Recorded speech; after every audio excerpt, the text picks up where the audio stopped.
Okay, Liberty loving friends, good evening. We have tonight the opportunity to speak about something that probably not everybody is aware of, but we are all aware about the income taxes and how the income taxes not all the time they're fair. Steve is the person that is going to talk to us about a new proposal that he has put together with other people, I presume, to replace the income tax with a more fair, apparently, retail tax that will basically cover the whole United States. Steve, do you want to tell us, can you tell us a little bit about it, especially to people like me that is not very familiar with the subject? Of course. This is a plan that has been around for 30 years.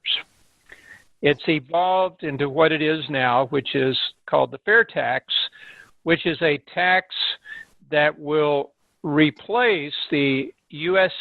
federal income tax, both individual and corporate, and the estate and gift taxes, and very importantly, the way that Social Security is now funded through a payroll tax. So what will happen is we get rid of all of those types of taxes, and we instead have a single retail sales tax on new goods and retail services with a tax credit. It's called a prebate that allows a family of four, for example, to buy up to $32,000 of retail goods and services, new goods and services, without paying any tax. So it's basically starts at $32,000 for that family of four, and over that they'll pay a 23% retail sales tax.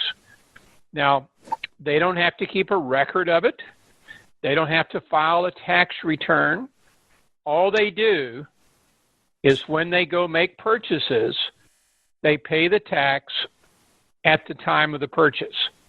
But they get all of their paycheck.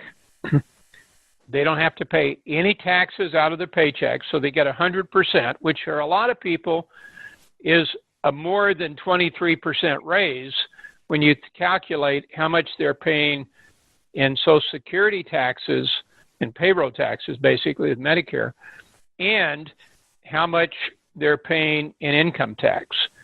So we get rid of all of that. You get all your paycheck, and then you will decide how much tax you're going to pay by how much you spent. Now, the other thing that's very important to look at is that it's on new goods.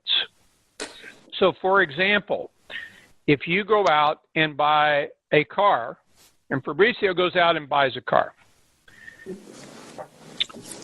and you both look at it and you say, well, you know, I'm very happy to buy a year-old car, a used car. And Fabrizio says, nope, I'm going a new car. I want that new car smell. Well, he's going to pay the fair tax because it's on new goods. You're not going to pay it because it's already been paid. So on used goods, we do not charge it, only on new goods. So by the way you make your choices, you will have some control over the amount of tax you pay. There's a bill in Congress. We've had 70 co-sponsors in the House of Representatives. And basically, it's all on hold now because of the election and because we don't know who's going to be the president next year, nor do we know who's going to be in charge of Congress. We do know that if President Trump is reelected, that he likes this proposal, he likes the fair tax, and we have some optimism that he will take it up and look at it and hopefully will actually start promoting it. If Mr. Biden is the president, then he, I think, will look at it, but he will not be as much in favor because he really likes the income tax, because the income tax allows him to punish the people that he doesn't like by raising their taxes. and reward people he likes by lowering their taxes. So, it's a philosophical point, and depending on who gets in, we'll see how it goes. But honestly, it doesn't really matter because the present income tax system is coming apart in terms of collections to the government.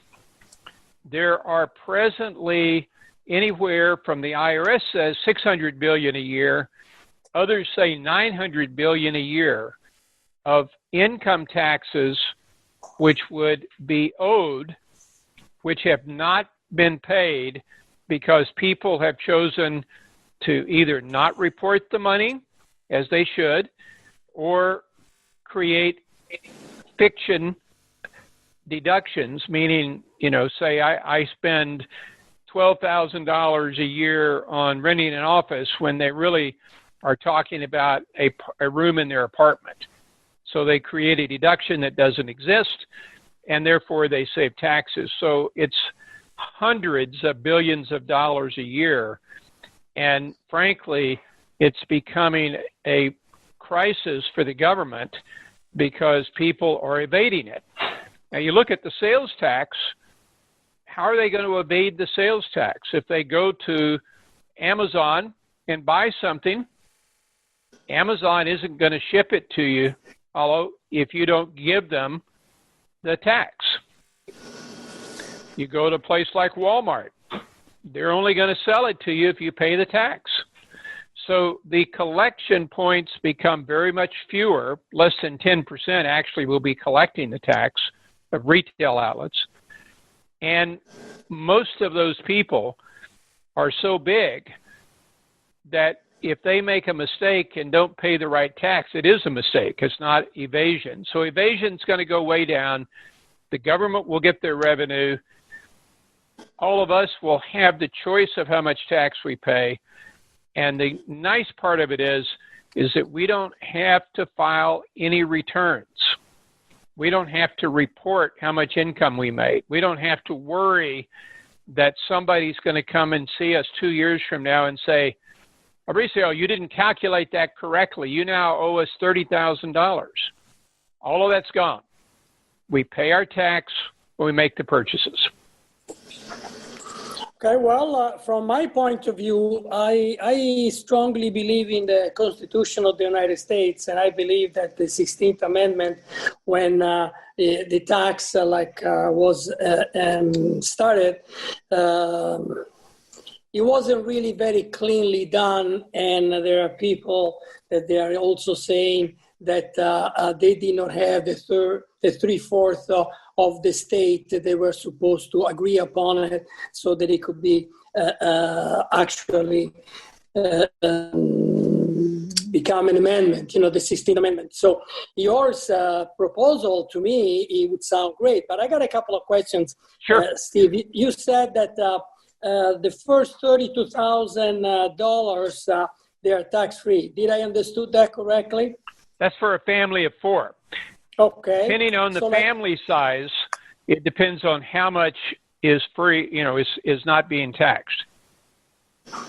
So meaning, but you also said that you don't have to keep record. So how would I, right. So how could I, as a father of two children, a family of four, know when actually the tax need to be? Are you saying that I'm going to pay taxes all along to Walmart, like you suggested, or Amazon, right? Yes. And then at the end of the year, I'm going to receive something like a credit from the federal government? No, it's actually a little simpler. It's going to be administered by the Social Security Administration. And what you're going to do is you're going to file a form. And on that form, you're going to list the number of people in your household. And those people all have to have a valid Social Security number. They can't have a fake one. They have to have one in order to qualify. So each year, you will fill out a form. It'll be online, but you'll fill out a form and you'll say, I have 4 people in my household. I have my wife, myself, and my 2 children. Here are their names. Here are their Social Security numbers. And then what happens is each year, it's recalculated again, you will get a check each month for 1/12 of the amount you're credited. For example, if you're going to have $32,000, let's say that's $2,600 a month of spending. It's a little more than that, but let's say that. You're going to get a check or amount credited to your account equal to the tax on that of about $600. So you'll have it the first of every month. So when you go out and spend, you're going to pay the full amount of the tax on whatever you buy, but the first $2,600, you'll have already received the tax for that. So basically, Steve, if I understand correctly, if that month, instead of spending the $2,600 more or less like you suggested, I only spend $1,000, I would receive more money that actually I have spent, and then later, as I spend more, I will be basically covering up the gap between those right. months. Okay. Yeah, it's your choice. I mean, you're going to receive, in my example, $7,200 in credits. Okay. And and that's based on the 32,000 plus, whatever of spending. If you don't spend the 32,000, or if you choose to spend half of it on new goods and services and half on used, then what happens is that you end up with a plus to your account of half of that credit, or $3,600. But it's up to you. Yeah, it sounds pretty good. So like if somebody chooses to buy used merchandise, except for the services, of course, they're going to be taxed at the full amount, the 23%, like you said, then basically it can avoid the tax altogether on new goods. On the cars, like you were saying before. Yes, on used goods, you're not going to pay tax at all. So if you go out and buy a used home, you're going to pay a tax. But under the present system, because you're going to have to earn the money, pay the taxes out of your check, and use what's left to make payments on the home. Under the fair tax, you're going to get all of your check, but when you go make payments on that used home, there's no tax added. So you're paying 100% payments, because what most people really don't look at, because our government has been very successful with withholding of making us forget this. But I can ask you, like, how much do you have to earn in order to have $1 left to make a purchase? For most of us, it's $1.20, $1.30, because we take away the payroll tax, we take away the income tax before we get our dollar. So there's already a tax being withheld on spending, because we had 100 cents and they took away 25 cents. So we only have 75 cents left to spend. So our consumption has been reduced by 25%. Does that make sense? Yes, definitely makes sense. And so what we're doing is we're saying you're going to get 100% of your money, and then you're going to make a decision as to how much of that what you buy is going to be taxable. Because right now, if you have a $1,000 mortgage payment, you may have to make $1,500 to pay it before you net out your taxes and then have the net. Yes. Under the fair tax, you have a $1,000 payment, you're paying $1,000. Period. If it's a used house. So it's a huge shift in the way people have control over their own income and their own spending. And that's, I think, something that's very horrifying to a lot of the bureaucrats who want to control how we spend our money, what we spend it on, and they want to reward people who are their friends, and they want to penalize others who aren't their friends. And we take that away with the sales tax, because everybody is treated the same. The difference is only that the government doesn't have a chance to tell you, Paulo or Fabrizio, if you buy this, we're going to let you pay a little bit less because we're going to let you have some taxes back. But if you buy this over here, we're not going to let you do that. So we want you to buy this. In other words, I can just see, particularly if some of the people around Vice President Biden get in power, if you go out and you buy sugar-free drinks that do not, that are,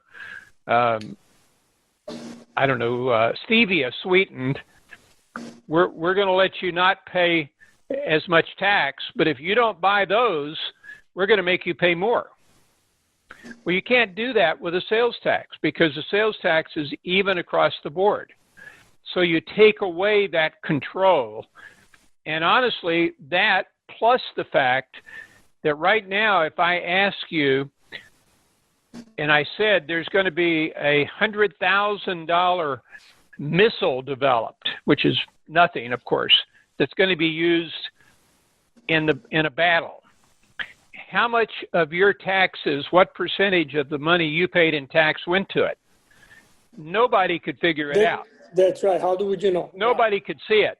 But if we had a fair tax and we knew that in order to pay for things, it's a percentage of the fair tax. Now, it might be, it would be a tiny, tiny percentage, but we could do it on a napkin, with our smartphone, calculate it out.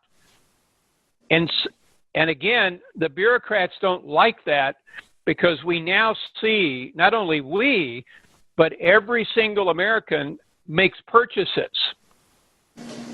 They don't all pay tax, but they all make purchases. So now they're going to see the cost of their government every time they make a purchase. And that is something that scares them to death. But look how liberating it is for the rest of us. We now know how much it costs to run the government. We now can say to them, if you cut A, B, C, D, instead of 23%, you can charge us 22%. Very simple. And it's very hard for any of them to dodge around it because it's so simple. And that's the reason why there are so many people objecting in Washington to it. There's two kinds of people who like the fair tax. And those two kinds are men and women who live outside of Washington, D.C. Everybody likes it, except the people in Washington, D.C. who profit off of the income tax.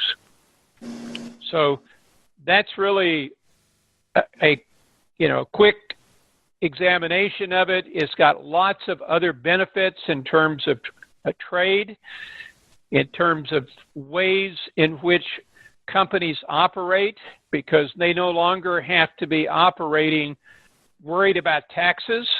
They can be operating worried only about what makes the most sense for the company and their employees. You mentioned. I got two questions really, Steve, and then the time is up. But I would appreciate if you could say something about this. You mentioned trade. So if somebody buys stuff from abroad, I guess those 23. Like if I would, I build something, and I'm going to export whatever the goods that I produce.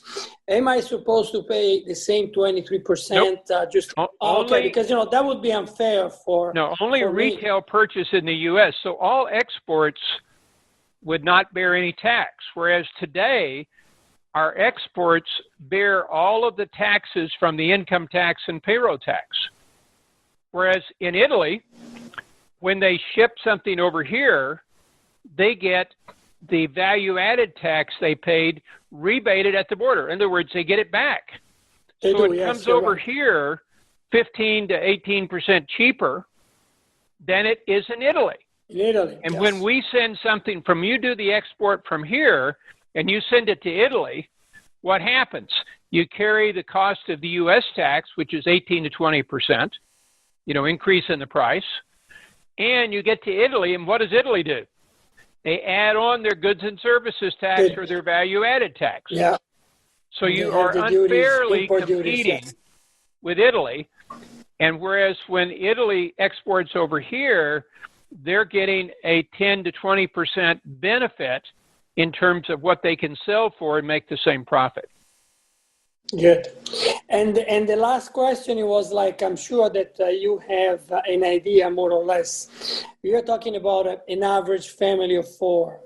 With the current system and the system, Steve, that you're proposing, which makes a lot of sense to me, what would be the average savings in taxes that a household basically at the end of the year would keep instead of spending? Well, see, that's the thing that's interesting. It depends on how they spend their money.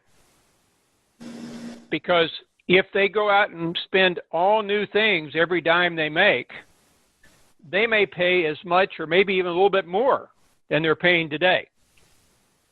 But they can choose to do it differently by how they spend their money.